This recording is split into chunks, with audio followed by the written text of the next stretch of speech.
So, if you are already a visibly trans woman, that kind of opens you up to more vulnerability from predators. And then on top of it, if you're carrying yourself like a wounded baby animal, so to speak, and conveying that through um, insecure body language or how you present and speak to yourself, then you can be potentially putting yourself in harm's way. Hey Divas, it's me, Aria Brooks, founder of Cool Trans Girl. And in case you are new here, I essentially create the content I wish I had access to earlier in my transition, revolving around wellness, empowerment, and spirituality from the perspective of a trans woman. Yay! Before we get into today's juicy topic, I want to welcome anybody who is new here and it's their first time listening to Cool Trans Girl. If you're an avid listener of the podcast, welcome back. I'm trying something new today, so I'm trying to get more into like video content because video has kind of been something that has been like I guess like hard for me. So I'm stepping outside of my comfort zone and I'm just having like a sit down key with you guys. I have my notes here on my laptop. Um, and yeah, without further ado, grab a coffee, get comfortable because we are going to be talking about the 11 ways to actually build confidence as a trans woman. And not only that, but how confidence can protect you from external harm and potentially even save your life. So, I know that may sound like an egregious claim, but I want to open today's episode talking about a case study. So, in this 2013 study, researchers recruited 47 male inmates from a maximum security prison in Canada. So, they had these 47 men sit down and watch footage of like people just like walking around like in a city or whatever, had these people observe a lot of people's behavior all at once. And these inmates would essentially pick out men and women that they would target for a violent crime. Um, and what this study showed was how carrying yourself, how like body language can make you more susceptible to violent offenders, right? So they were able to read people's body language. So somebody who's like looking at the ground, somebody who's not paying attention to their surroundings, and they were able to pick up on those cues from a distance and tell the researchers that based off of their insecure body language that is somebody that they could target. And as you know, trans women are already a extremely vulnerable group. Trans women are actually 4 times more likely as a whole to be a victim of a violent crime. And that's just trans women in general. That doesn't necessarily account for race. That doesn't count for socioeconomic status, immigration status. And because of systemic oppression, I think a lot of trans women struggle with insecurity and feeling confident. And honestly, that's just been my own experience as a trans woman as well. Um, and so, if we carry ourselves in a way that does not convey confidence, it can potentially open us up to harm. Another way to view it, when lions hunt in the savannah, so say that there's a pack of like boar or zebra or herd, I don't know. Lions don't want to use up all their energy to eat. So instead of targeting the biggest zebra in the herd that might be the fastest or the juiciest and would like keep them fuller for longer, they're going to single out like a baby zebra or like a zebra that's like slower than the rest or like an older zebra, like a zebra that's not as fit than the other ones. So we can think about this in society as well, where by people who are predators, right? Um, see people that seem vulnerable. So if you are already a visibly trans woman, that kind of opens you up to more vulnerability from predators. And then on top of it, if you're carrying yourself like a wounded baby animal, so to speak, and conveying that through um, insecure body language or how you present and speak to yourself, then you can be potentially putting yourself in harm's way. And I don't mean this to say that every trans woman who has ever had a violent encounter was probably insecure, but I'm saying that by being more confident, it's my opinion that I I 100% believe that you make yourself less susceptible to experiences like that. So, yeah, without further ado, let's get into the 11 ways to actually build confidence as a trans woman. Um, I have them listed right here on my laptop. They start pretty like simple, and then the last one I think is like the most powerful one. So you're gonna want to stick around to the end. But yeah, okay, let's start off with number one, which is get yourself together. So I know it sounds like super simple, right? Like, for me, you look good and you feel good. So if you're somebody who struggles like with your confidence, something that helped me at the beginning of my journey transitioning was, putting a little bit more like effort into like my appearance. So, like, for example, like I curled my hair today. I have a beat on. I don't want to say this is more makeup than I usually wear, but lately, I've been wearing like less like eyeshadow. But honestly, I just feel like wearing a little concealer, wearing some blush, some mascara, and a little lip gloss. And that kind of just makes you feel like very fresh and ready for the day if you're somebody who doesn't like to wear a lot of makeup, or honestly like if you do your hair, like I'm sorry, but if I'm having a good hair day like I am today, like hello, nobody can tell me shit. Nobody can tell me shit because it's like I literally curled my hair and I look gorgeous. So a good hair day, pretty makeup, or whatever makeup makes you feel comfortable. So yeah, that's number one. Get yourself together, look good, you feel good. Number two is move your body. If you are somebody who listens to the podcast, I always harp on moving your body as a way to better your mental health. It's literally been scientifically proven again and again that your body needs to be moving and needs to be active in order for you to have really great mental health. And so this will, if you have a good mental health, this will also help you with your confidence. So not only does working out or going on walks, runs, Pilates, yoga, whatever, increase endorphins, which act as pain relievers and mood boosters, but they also increase other neurochemicals as well, such as serotonin, which regulates your mood, dopamine, which is the reward and motivation chemical, norepinephrine, which increases alertness and energy. Um, these are all increased by doing physical activity. And so, by creating these neurochemicals that make you feel good and regulate your mental health, you're going to feel more confident in your day to day life. And then I also think it just kind of gives you a feeling of accomplishment, and it gives you more self-esteem because you're showing up for yourself every day or every other day, whatever. And I just think it's a really great positive habit to have, especially as a trans person. You need to be moving your body. Okay. Number 3, this one's a little bit okay, we're getting a little, like, deeper now. So number 3 is forgive yourself and be kind to your inner child. So something that I've learned to let go is starting to let go of shame and letting go of old ways of thinking, or just, like, being ashamed of myself for choices that I made in the past, or feeling like I didn't try hard enough during a certain period of my life. For one, you being upset about something in the past isn't going to make you feel better in the present moment, and it's not going to give you a better outcome in the future.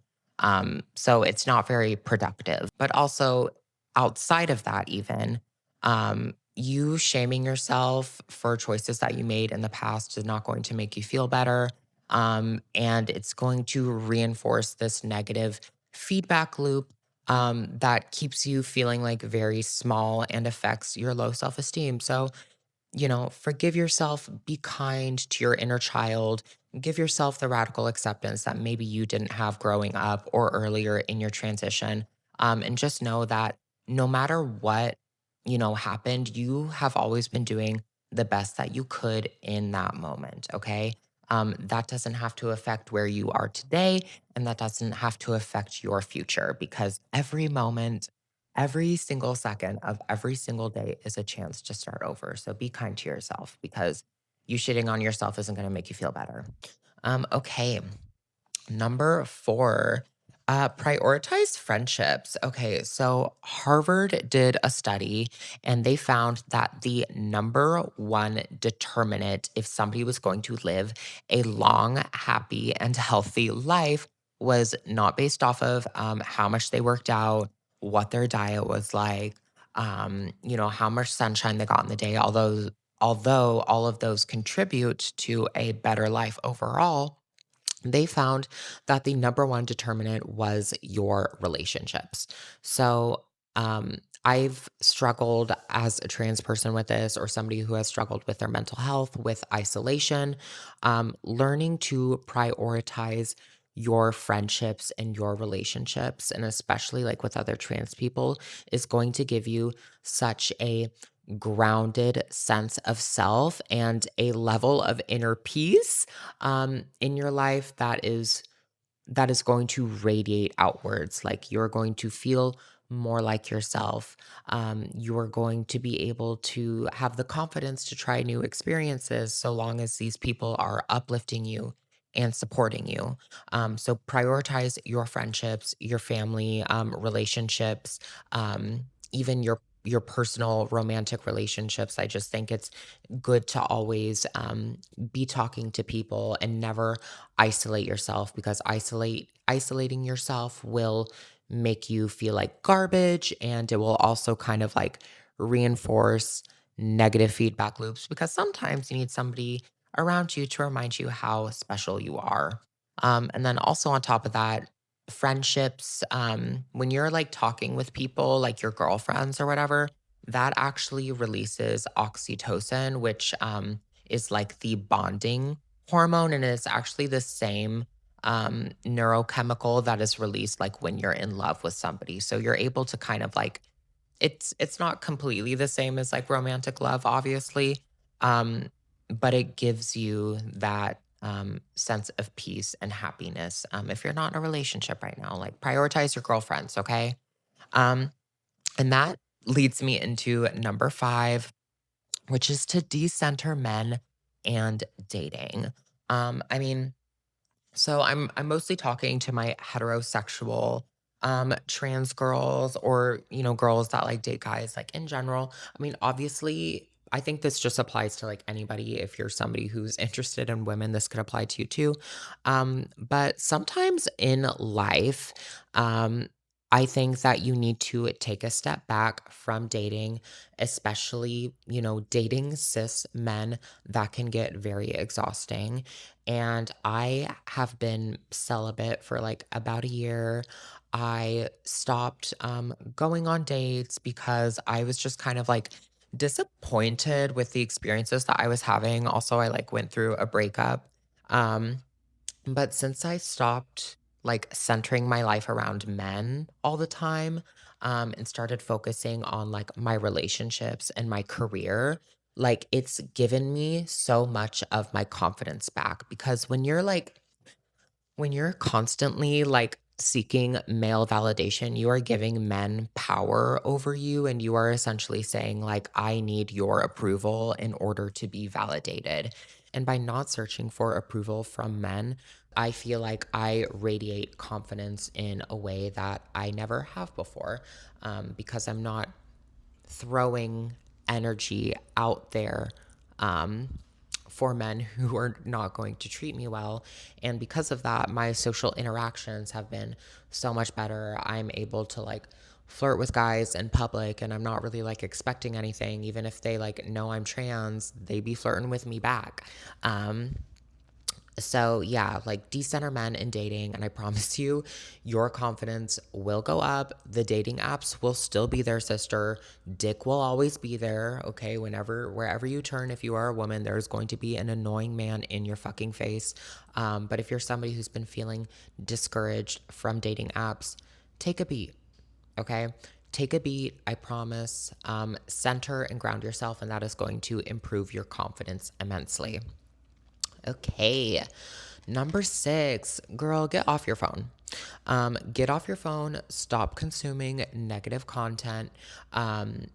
So, like, phone addiction is fucking real. Like, literally been there, done that. I have the Opal app. I'm like about to buy a brick because even then, I struggle with being on my phone for extended periods of time. And I notice when I doom scroll for hours, I usually feel like shit. I end up comparing myself to other cis women or other trans women, maybe other trans people. I feel like are like more like I start having these thoughts where I think about, oh, like, well, I wish like I was prettier, or I wish I had like more money, or I wish I had like these experiences. And comparison really is the thief of joy.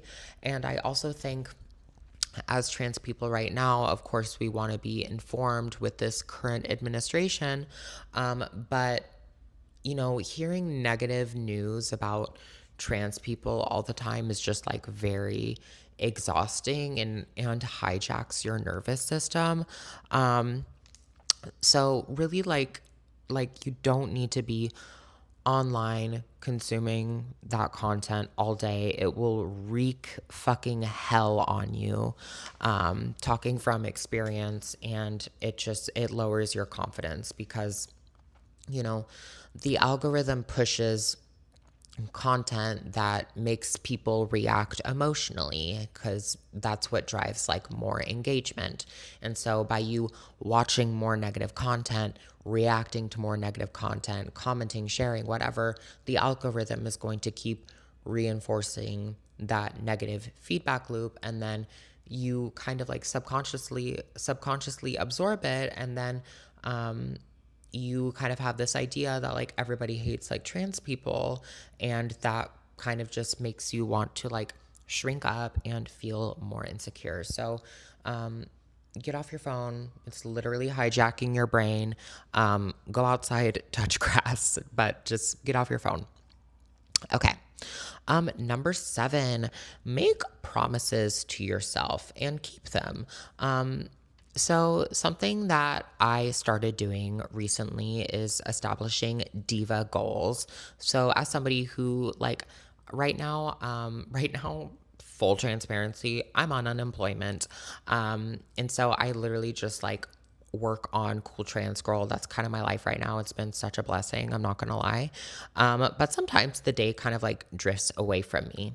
And I started this thing called my diva goals. So I have I have 4 things that I have to accomplish. I'm holding up 5 fingers.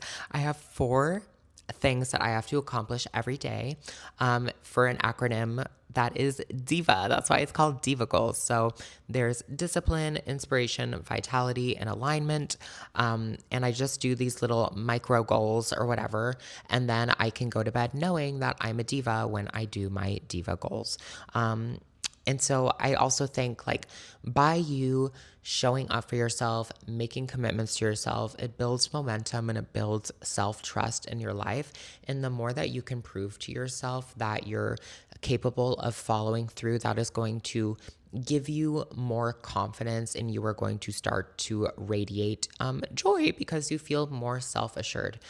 Also, if you're interested in learning more about Diva Goals, I do have a free ebook linked below that kind of breaks down Diva Goals more in detail, how I do them, etc. But it's literally yours for free. I will put the link below. You can check that out in the subscription or in the description of this video. Okay. So, number 8, move towards the woman of your dreams. So, I made a podcast episode about this last week. If you haven't watched it yet, I highly recommend it. And in this video, in that podcast episode, I pretty much talked about how to take steps towards the woman of your dreams, and how that should kind of be the driving force of your life, as opposed to having the relationship and having the perfect job. And while those are things that you can really like want, I think it's more about embodying the person that you've always wanted to be, because you transitioned, you did the physical transformation, getting your hormones and getting your surgeries, but like all of that aside, aesthetics aside, like who do you want to be? Like what is the kind of woman that like you want to become? And so if you're able to show up for yourself as the woman of your dreams, like I know the woman of your dreams is confident, okay? If you're watching this video, the woman of your dreams is confident. She's self assured.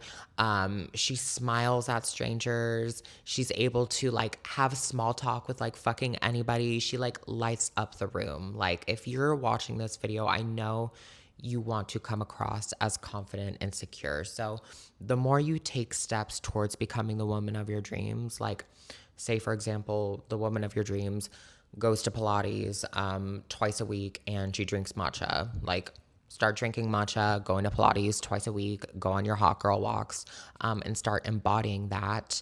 And as you start to embody those things, you are going to reinforce that you are showing up as the woman of your dreams, and then you will start just radiating confidence. And also, a lot of these things on this list, they all kind of like overlap a little bit, right? So, it also goes back to, moving your body, getting yourself together, and decentering men, and just kind of like focusing on who you want to become.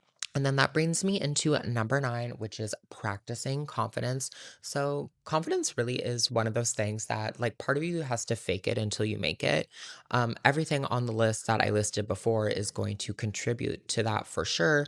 But if you're somebody who wants to be more outgoing, and wants to be able to have conversations with anybody, or be more magnetic, like radiate a golden aura, that's something that you kind of have to like practice. So you can start small with like, small talk with a stranger, making eye contact for a little bit, smiling at people on the subway. Well, maybe not the subway, but just in general, smiling at people, complimenting someone. And then you can move into something that feels like a little bit more scary, like flirting with a stranger, and having like no expectations out of it. Um, but the more that you like practice your confidence, like your brain needs examples, especially as a trans woman, that you are safe. And a lot of the times, what happens as a trans woman is that you can have a few really negative experiences.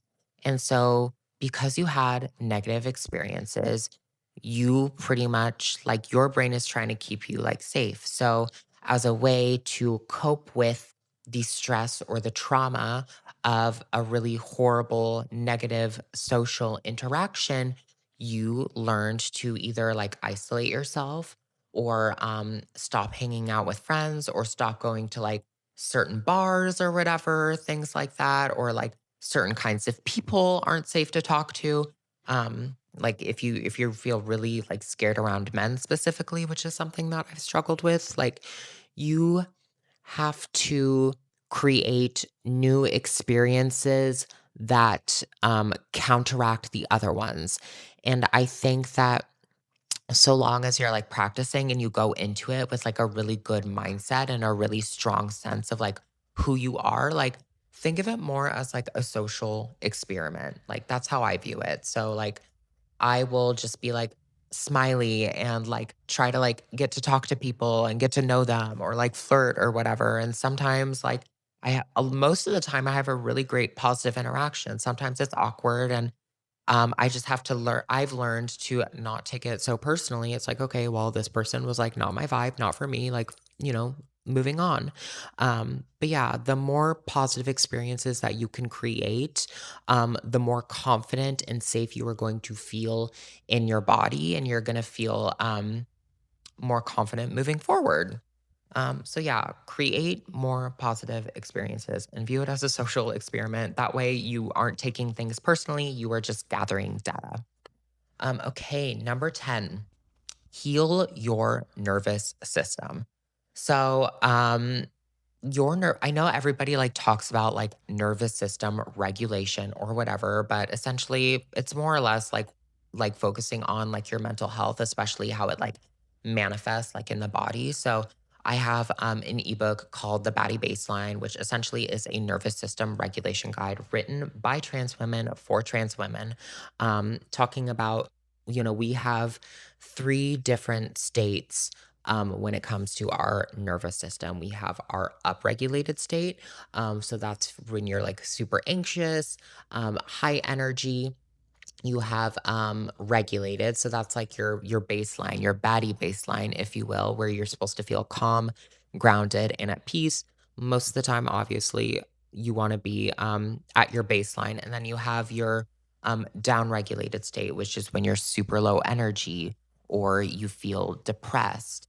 Um, and essentially like external factors um can switch you into these different states, or if you've been somebody who's been stuck in survival mode like I was for so many years, bouncing between anxiety and depression all day and not even knowing what a baseline was like anymore, it ends up wreaking havoc on your nervous system. And like you can't really like be in survival mode and be confident. So, if you want to learn more about nervous system regulation, definitely check out like that ebook. But doing things where you're able to notice when you're out of your baseline state, like even just like thinking about it right now. Oh, when I'm anxious, starting to notice, oh, I'm anxious right now.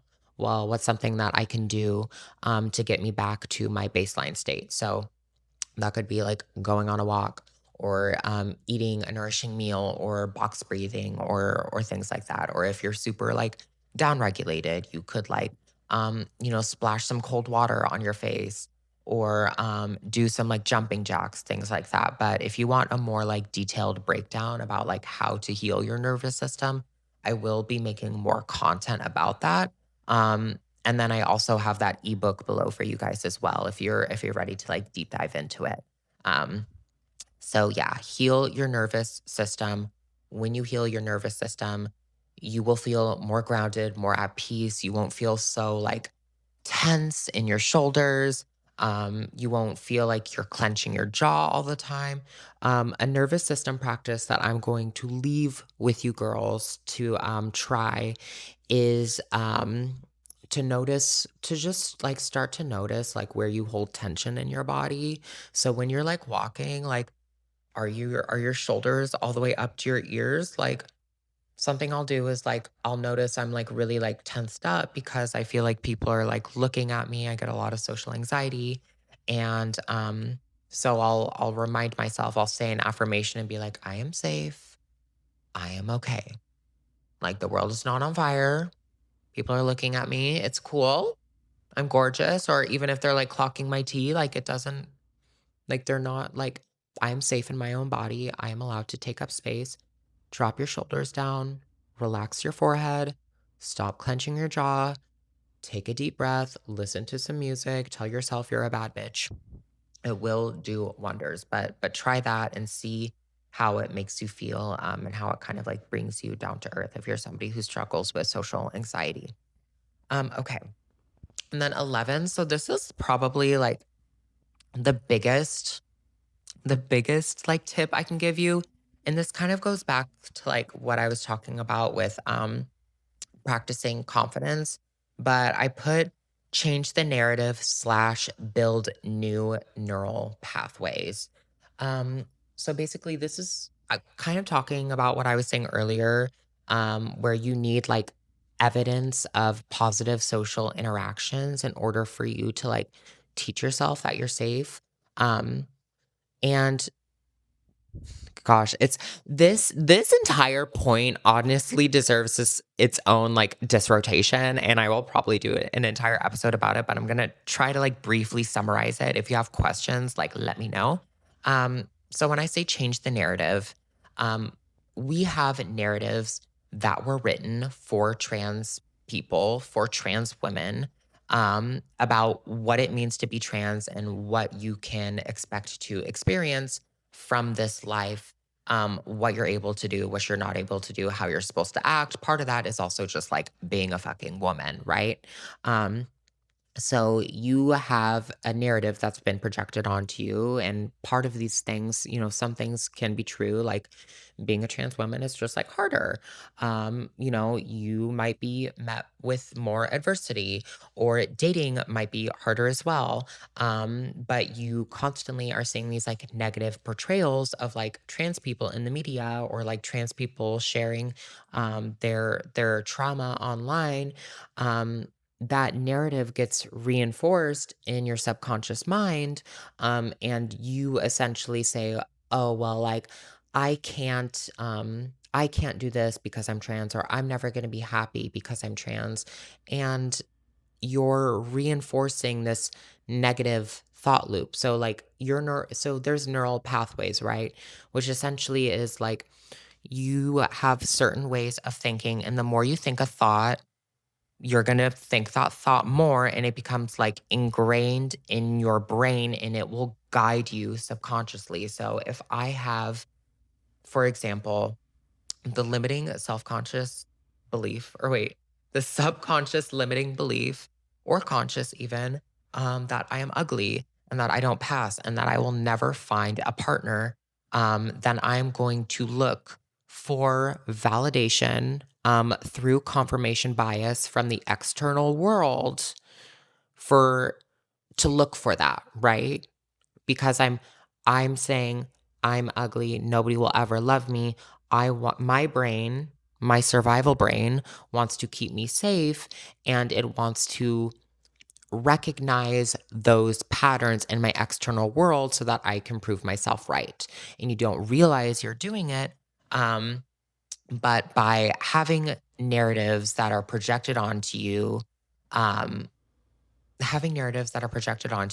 internalize them, and they will literally like run your fucking life. Um, so you need to recognize which things are stories, which things you actually believe are true. And it takes a lot of inner work, but start to notice like what things are you telling yourself that could be like a story, because like there are plenty of like trans people who are successful, who are in committed relationships, who get married, um, and like why can't you be the exception?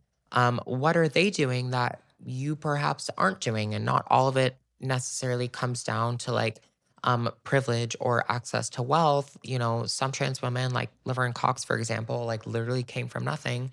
And maybe she's an exception, but like I think you can be the exception too. I think we can all be the exception. And I think that things are changing for trans people. Um, like people are viewing us in a more humanistic way than we've ever been viewed before, despite the current circumstances which are actively trying to dehumanize us. I think it's really important to put ourselves out there in the world and show us that we are human beings. So, anyways, I don't know if that was like really complicated. All this to say is like recognize those thought patterns, and start to interrupt them, and build new neural pathways that prove that people don't hate you just because you're trans. Um, People don't want to fucking talk to you just because you're trans, and start showing up in a more magnetic and open way. And I promise you, it will change your life. And if you are starting to think more like positive thoughts about yourself after challenging the negative ones, um, it will radiate outwards. And it's a practice, okay? And it takes time and it takes effort. But for now, if you're starting from scratch, if your like confidence is in the gutter, just start noticing those negative thoughts. Okay. I think that is all for today's episode. Let me know what you guys thought about the topic. Which practices were your favorite? And let me know how um, any of these 11 things help you build confidence like they've helped me build confidence. As always, I love to hear your feedback. feel free to send me a DM. I try to always get to my DMs and my comments. And I really do take whatever feedback you guys have to me to heart. Thank you so much for supporting me and for supporting this channel. And until next time, mwah.